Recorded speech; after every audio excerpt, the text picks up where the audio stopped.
Did you recognize that?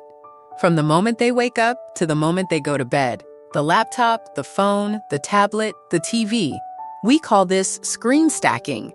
As an eye health specialist, I talk to hundreds of parents every month. So many of them tell me the same thing. Doctor, I've cut back on my child's gaming time. I only let them use the screen for school, but their prescription, their myopia, it just keeps getting worse. Why? Here's the truth many of us miss. Your child's eyes do not know the difference between schoolwork and playtime. Whether it's a homework assignment on a laptop or a YouTube video on a phone, biologically, their eyes are doing the exact same thing. They are straining. The tiny muscles inside their eyes are forced to flex and squeeze constantly, just to keep things in focus up close. And here is the good news. The solution to break this constant straining cycle is incredibly simple. It is completely free.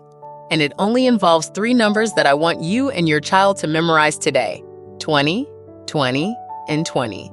So what are these 3 golden numbers? And why can just 20 seconds of the right kind of break completely reset your child's eye muscles, helping to reduce eye strain and slow down myopia progression? Welcome. Today, we are going to learn how to use the golden 20-20-20 rule to protect your child's vision right at home. So what exactly is this straining I'm talking about? Let's use a very simple analogy. Think of the tiny focusing muscle inside your child's eye, just like their bicep muscle. When your child looks far away, say 20 feet or 6 meters or more, like looking out the window, that eye muscle is completely relaxed. It's at rest. This is the eye's natural vacation state. But the second your child looks at anything up close, a book, their homework, or a phone, that tiny muscle has to flex. It squeezes, just like a bicep, to change the shape of the eye's lens and pull that close object into sharp focus. Now imagine asking your child to hold a 5-pound weight with their bicep flexed for 30 minutes straight, no breaks. What would happen? Their arm would burn, it would ache, it would get exhausted. That is exactly what is happening inside their eye.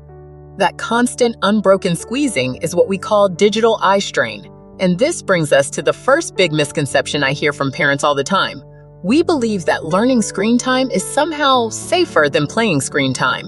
But that little muscle inside the eye, it doesn't care.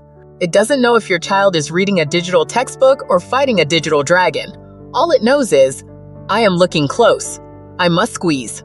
I am still looking close. I must keep squeezing. Now this is the part that tricks most parents.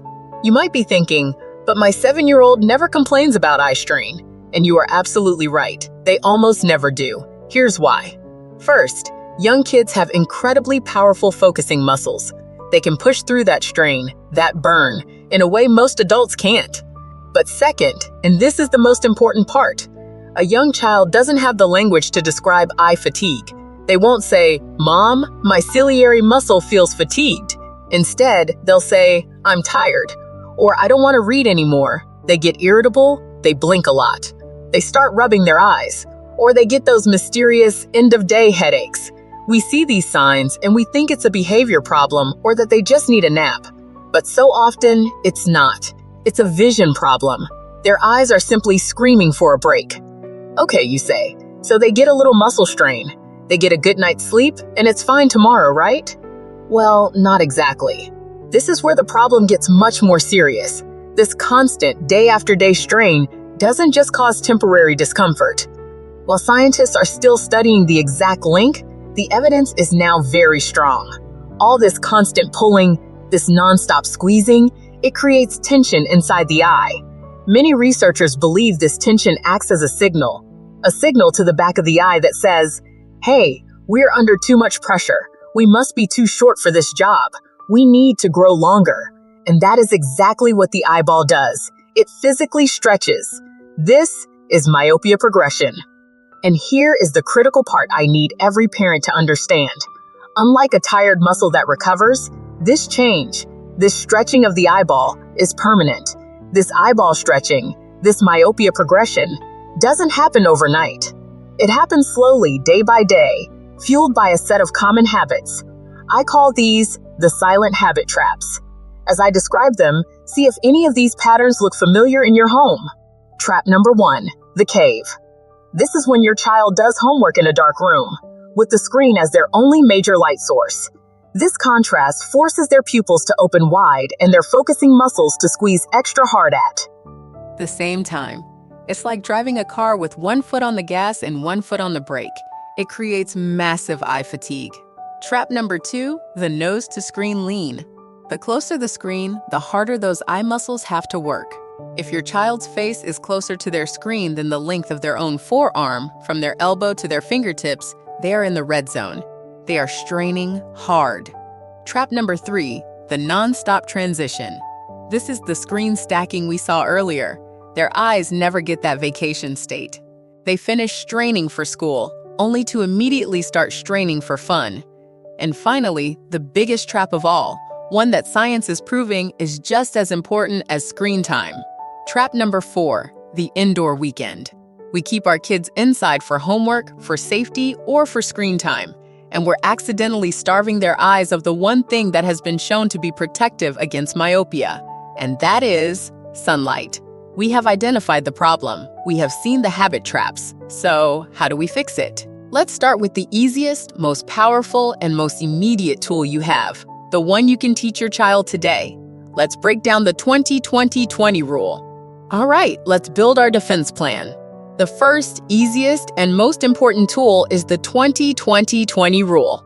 I want you to think of this as the reset button for your child's eye muscles. Remember that bicep analogy? You can't hold that weight forever. You have to put it down. 20-20-20 is how we teach our kids' eyes to put the weight down. Let's break it down, number by number. First, every 20 minutes. This means every 20 minutes of sustained near work. This is the homework, the reading, the tablet time, the video game. Why 20 minutes? Because studies show that's roughly the average amount of time it takes for that tiny focusing muscle to start getting tired, stiff, and locked up. We want to interrupt the strain before it sets in. How do we actually do this? Don't overthink it. You don't have to be a drill sergeant with a stopwatch. The easiest way is to use a timer. Set a simple kitchen timer, a timer on your phone, or on a smart speaker. Hey Google, set a 20-minute timer. When it goes off, that's the cue. Or use natural breaks. Is the YouTube video over? Is the round of the game complete? Is the chapter of the book finished? That's a perfect time to take the break. Second, for 20 seconds. When that 20-minute timer goes off, your child needs to take a break for at least 20 seconds. Why 20 seconds? Because it takes that long for the focusing muscle, the ciliary muscle, to fully let go. Think of it like unclenching your fist. You can't just pop it open. You have to consciously relax it. It takes about 20 seconds for that eye muscle to release its flex and return to its natural, relaxed vacation state. How do I get my kid to do it? Make it a game. Tell them to slowly count to 20 in their head. Or my favorite tip for younger kids, tell them to sing the happy birthday song, slowly, one time through. That's about 20 seconds. And third, the most important part, look 20 feet away. Why 20 feet? That's 6 meters? This is the magic number. In optics, 20 feet is considered optical infinity. It means that when your child looks at something at least 20 feet away, their focusing muscle becomes 100% relaxed. It is completely, totally at rest. This is where most people get it wrong. Looking at your hand is not a break. Looking at the wall right in front of you is not a break. Even looking at your parent across the dinner table is still not really a break. All of those things still require your eye muscles to flex. You must look far away. The easiest way to do this? Look out a window, find the farthest tree. Look at a cloud. Spot the building across the street. But doctor, you ask, what if my child's desk isn't near a window? What if our apartment is small? Great question. Just have them look at the farthest point in your home. Look down the longest hallway. Stand in the living room and look at the wall at the other end of the kitchen. The goal is simple. Look as far away as possible. So let's put it all together. Every 20 minutes, look 20 feet away for 20 seconds. I know what you're thinking. My child is in the middle of a 45-minute exam. Of course, we have to be realistic. They can't stop in the middle of a test. But for the hours they spend on homework, gaming, or watching videos, this is a non-negotiable health break.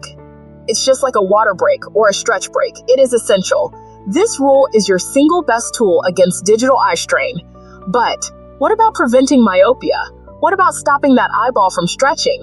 For that, 20-20-20 is just the first step. We need to add 2 more, even more powerful levers to our plan. And the next one is a total game changer. You now have the 20-20-20 rule. That is your primary defense against digital eye strain. But to truly protect your child against myopia, that physical stretching of the eyeball, we need to add two more powerful levers to our plan. And lever number 2, well, this is the one backed by the strongest scientific evidence we have. Lever 2, the 2-hour outdoor rule. The goal is simple. Your child needs a minimum of 2 hours outside every day. Now, I need to be very clear. This is not about running around, though that's great for other reasons. This is not about fresh air. This is about sunlight. Here's what the science suggests. The specific brightness and light spectrum of natural sunlight, even on a cloudy gray day, triggers a chemical reaction in your child's retina. It stimulates the release of a neurotransmitter called dopamine. This dopamine, released in the eye, appears to act as a powerful stop signal. It is believed to inhibit or slow down the abnormal growth and stretching of the eyeball. How do I fit 2 hours into our busy schedule? It's easier than you think. It all counts. The walk to and from school? That counts. Eating a snack on the balcony? That counts. Reading a book under a tree in the yard? That counts. Playing sports? That definitely counts. Just being outdoors is the key. The light inside your home, even in a bright room, is 10, 20, even 100 times weaker than being outside in the shade. So 20, 20, 20 is for breaks. 2 hours outside is for protection. And finally, lever number 3, the smart study setup. We have to fix those silent habit traps we talked about. You don't need fancy furniture. You just need to check 3 things. 1, light. No more caves. Turn on the overhead room light. Open the curtains. If they're studying at night, use a desk lamp that shines on their book or desk, not in their eyes or on the screen. 2, distance. This is the big one. Teach them the elbow rule. The distance from their eyes to their screen or book should never be closer than the distance from their own elbow to their fingertips. That's their personal, built-in safe zone. 3, posture. If they're slouched over, they're too close. Simple as that. Get them a chair where their feet can touch the floor and their back is supported. Good posture automatically helps maintain good distance. And that's it. That is your 3-lever prevention plan. The 20-20-20 rule to reset the muscle. 2 hours outside to get that protective dopamine. The smart setup to ensure safe light and distance. This isn't about banning screens, it's about using them safely. I know this can feel like a lot of new rules, but you don't have to be perfect. I've had so many parents in my clinic start with just the 20-20-20 rule. After just 2 weeks, they come back and tell me, "My child seems less irritable during homework. They're not complaining about those afternoon headaches anymore." You are not powerless against screens. This is how you take control back. So please don't try to fix everything at once. Start with one small change today. The easiest one? The next time your child sits down for homework, set that first 20-minute timer. Do it together. Here is your official Healthy Eye checklist to get you started. Set a 20-20-20 timer during all screen time. Teach them to look out the window, 20 feet or 6 meters. Aim for 2 hours of outdoor time every day. Check their study distance with the elbow rule. Turn on the overhead room light. No more caves. Schedule their regular 6-month or annual eye exam. Remember, these tips are powerful tools to help reduce eye strain and slow the progression of myopia. They do not replace professional medical advice. Always consult your local optometrist or ophthalmology specialist to find the best treatment plan for your child's specific needs. Thank you so much for watching. What is the one screen time habit that is the hardest to change in your house? Let me know in the comments below. Your questions help me decide what to cover next. And don't forget to subscribe for more science-based, practical eye health tips for your family.